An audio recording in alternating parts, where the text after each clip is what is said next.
Satnam, bonjour, bonsoir. Sarbani Sen ici de la chaîne Savitri Yoga sur YouTube. La chaîne qui vous partage toutes les informations les plus pertinentes sur ce qui est en train de se passer collectivement aujourd'hui et des outils aussi qui nous aident à traverser la période de manière la plus smooth possible et en conscience. Donc, ce que je voulais vous partager aujourd'hui, c'était les informations sur la Super Full Moon en Balance, ce dimanche 28 mars. Je sais pas pourquoi, j'ai envie d'être... Je suis déjà en novembre, tout à l'heure je parlais de novembre, c'est incroyable, mais on est en mars en fait, parce que cette année va être bien intense encore, et donc c'est pour ça que je suis déjà sur la fin de l'année quelque part. Comment ça va pour vous? C'est intense, n'est-ce pas? Il y a pas mal de nouveautés là au niveau des énergies. C'est plus d'énergie, plus d'intensité, plus d'envie d'action, plus envie de sortir et en même temps ce muselage, cette répression, cette condensation de l'énergie, c'est pas mal. L'étau se resserre et indéniablement là on est obligé de s'exprimer, on ne peut plus retenir. Et donc c'est ça qui est intéressant aujourd'hui, c'est qu'est-ce qui ressort, quel est ton feu aujourd'hui, qu'est-ce qui est le cri. C'est ça qui est en train de se passer, c'est qu'on est en train d'affiner la fréquence, la vibration, et on est en train de s'élever encore plus grâce à cet étau qui se resserre. C'est vraiment la gorge, beaucoup de gens ont d'ailleurs le chakra de la gorge qui travaille fort en ce moment, des toux, des machins, c'est grand nettoyage quoi, au niveau de j'exprime ma vérité, Sat Nam. Je suis vérité, j'exprime ma vérité. C'est pas évident, on est quand même encore fort rempli de ces conclusions erronées de l'enfance qui nous ont dicté toute notre vie et qui ont créé cette grille de lecture qu'on a de notre quotidien et de nous-mêmes qui n'est pas toujours adaptée à la réalité. Et donc c'est tout ce travail-là aussi qui est en train de se faire. Mais bon, ça c'est la question d'autres vidéos. D'ailleurs, je vous invite à aller voir mes autres vidéos comme les implants de distraction, si vous ne connaissez pas encore cette matière, ou le push and pull, qui est aussi une matière très intéressante que j'ai partagée dans des vidéos précédentes. Ok, bah, que nous dit cette pleine lune? Déjà, la pleine lune, c'est quoi? C'est la période où on récolte les graines de ce qui a été semé. Donc on a semé à la nouvelle lune en octobre, fin octobre, on a semé des graines, des vœux au niveau de nos partenariats, au niveau du couple, au niveau de l'amour, au niveau du partnership, etc. Et c'est maintenant qu'on va récolter les graines de tout ça. Donc souvenez-vous, qu'est-ce que vous avez planté il y a 6 mois comme graines? Intéressant. Moi j'ai un petit carnet où je note les graines que je plante aux nouvelles lunes et les graines que je récolte aux pleines lunes.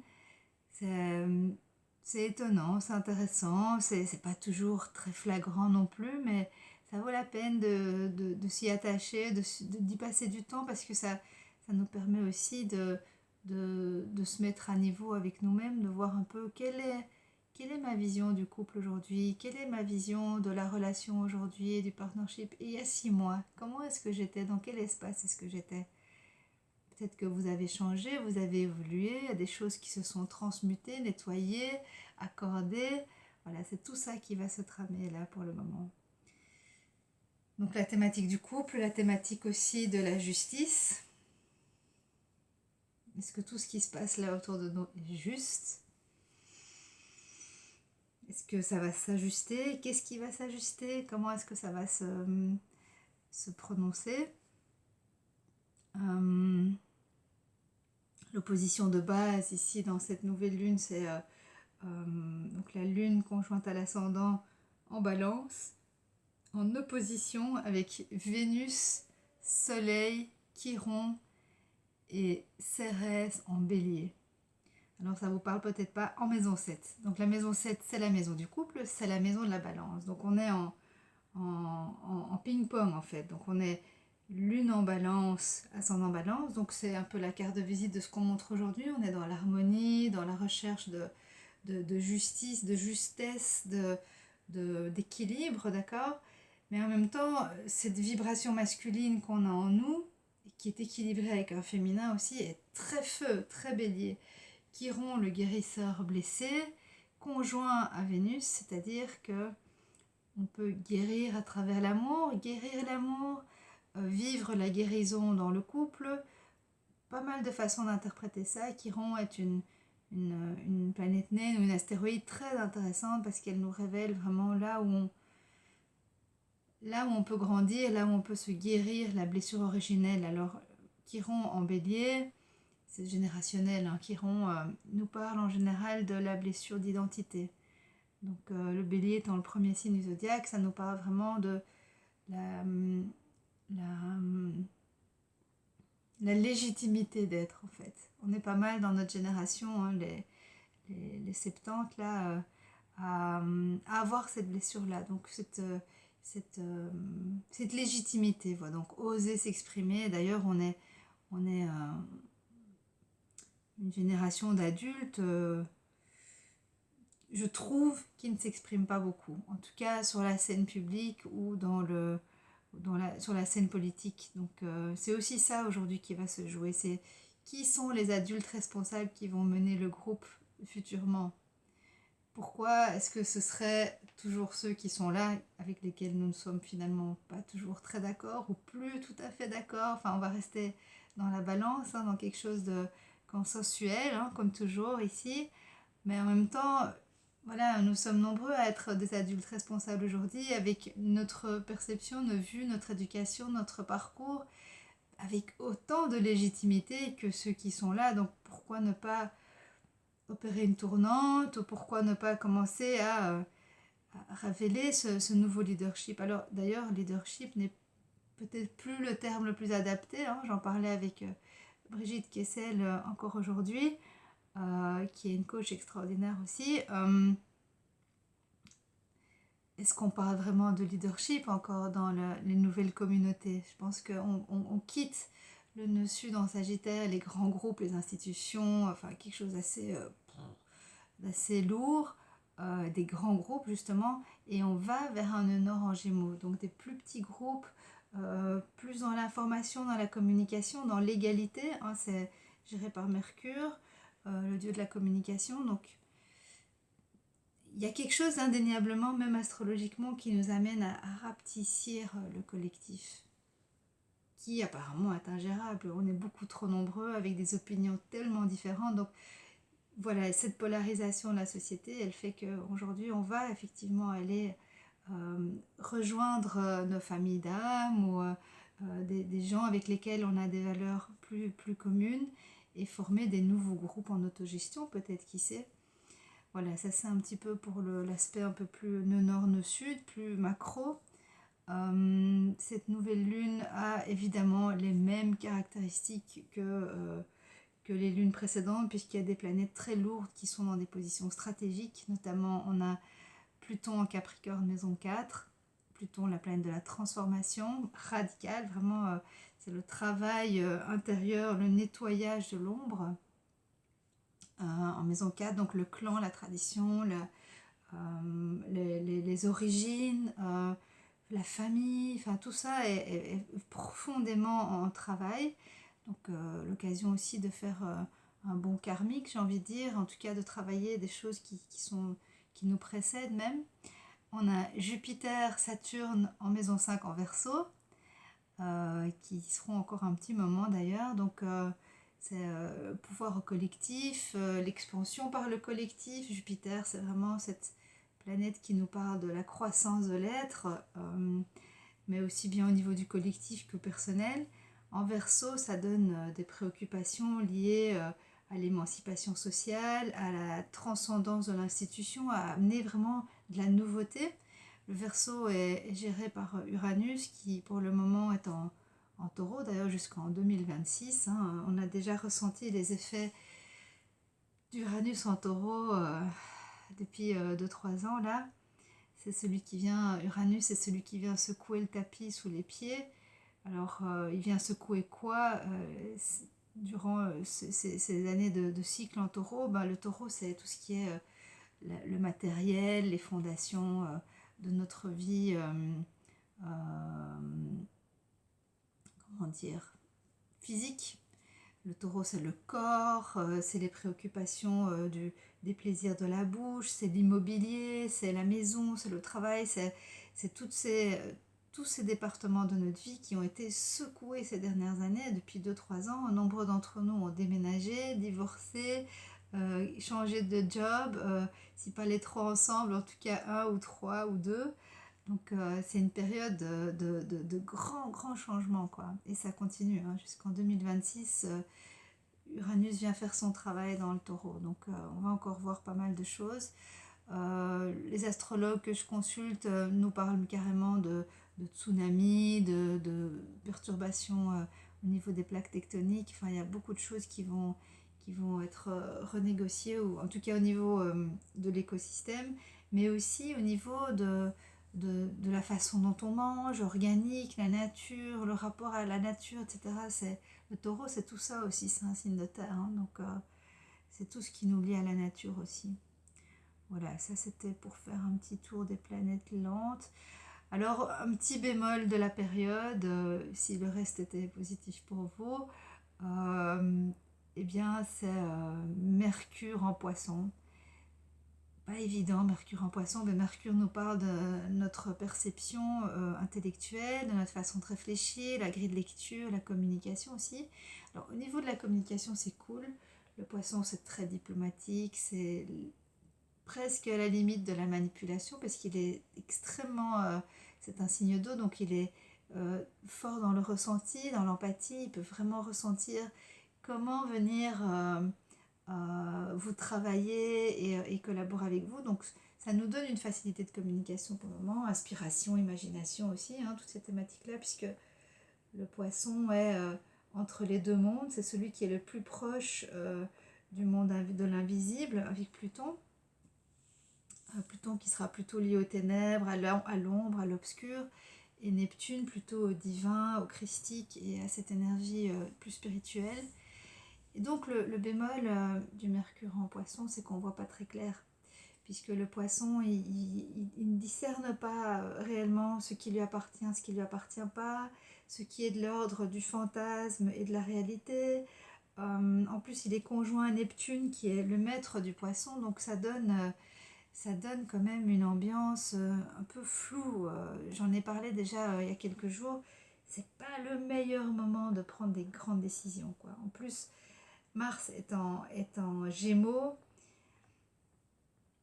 Le Gémeaux, il peut être un peu superficiel, un peu à courir à gauche, à droite. Il est pas extrêmement réfléchi. Donc vraiment, vraiment faire attention pour le moment à nos déplacements, à des décisions trop brusques, surtout avec ce bélier là. Freinons quoi, freinons, allons-y doucement, prenons les choses comme elles viennent une par une, ne pas aborder trop en même temps, ne pas prendre de décisions hâtives sur des sujets qui pourraient être prises par le feu du bélier. Donc voilà, on y est, hein, c'est ça qui est dans la cour aujourd'hui, dans le vortex collectif. Un peu de restlessness, donc une agitation quand même hein, collective, on le ressent. Surtout que j'ai entendu récemment aussi qu'il y avait une espèce de...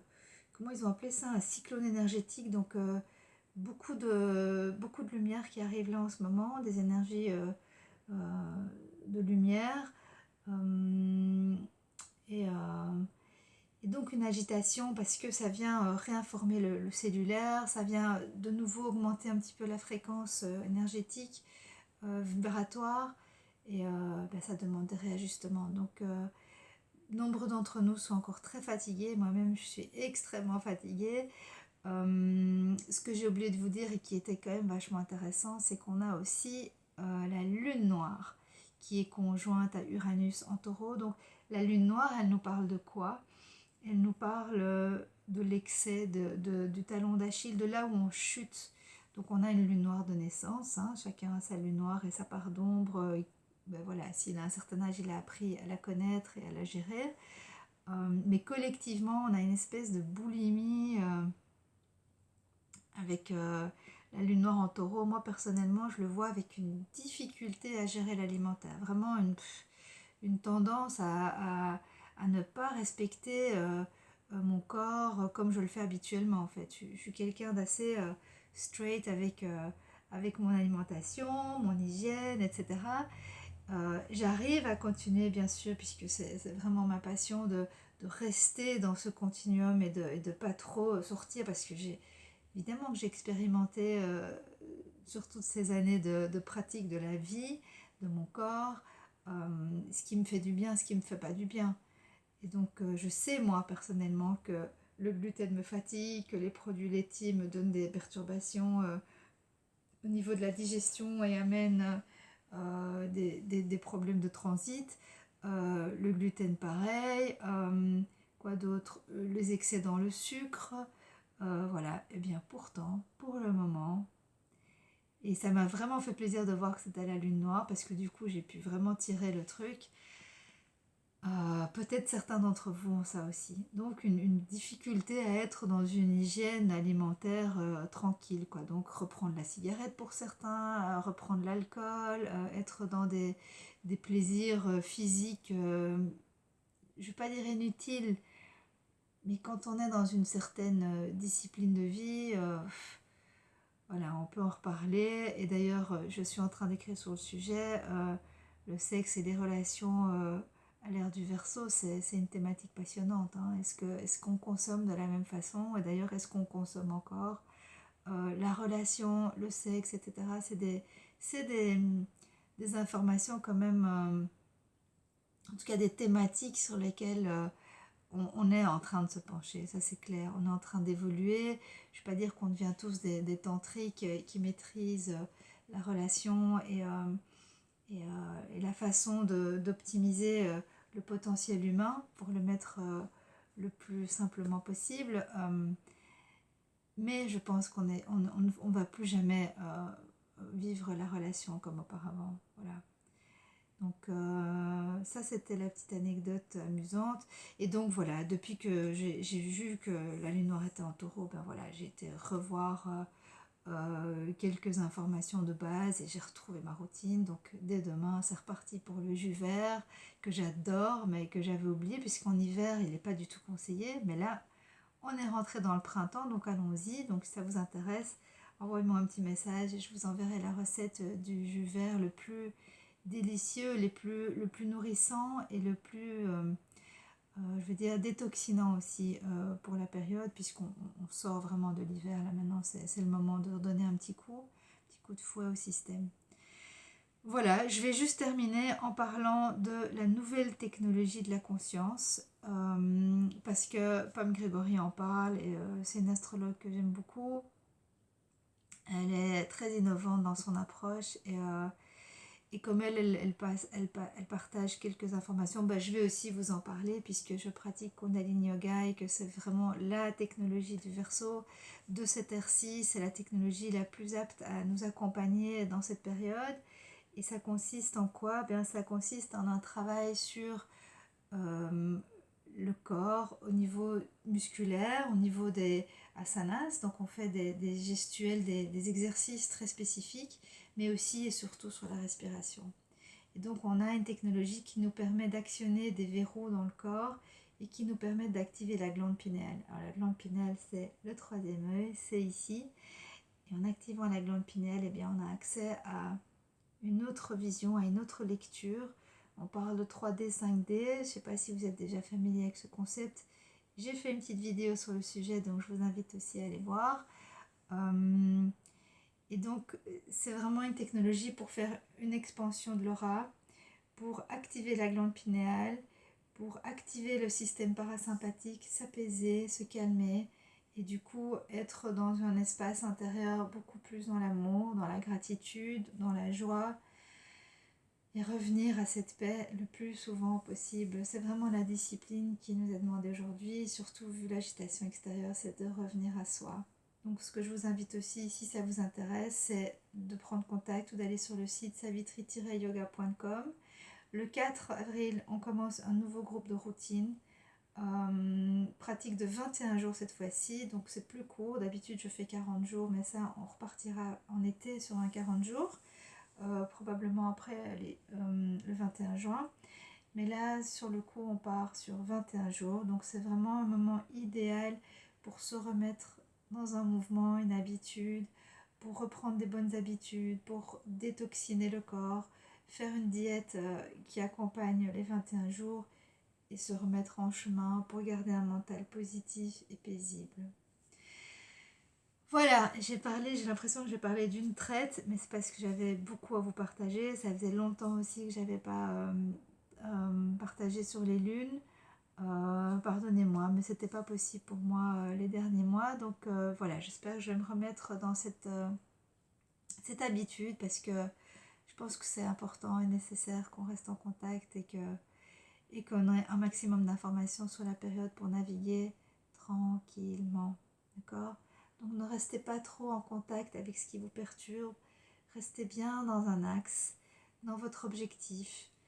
Tout ce qui se passe à l'extérieur est illusion quelque part. Donc c'est pas qu'il ne faut pas y faire attention, mais ne vous laissez pas envahir. Restez vraiment dans votre axe. C'est le grand questionnaire, comme on dit toujours. Donc c'est une épreuve supplémentaire pour voir où vous en êtes aujourd'hui avec vos outils de navigation, avec votre connaissance de vous-même et avec votre envie, votre soif d'évoluer au niveau spirituel. Voilà.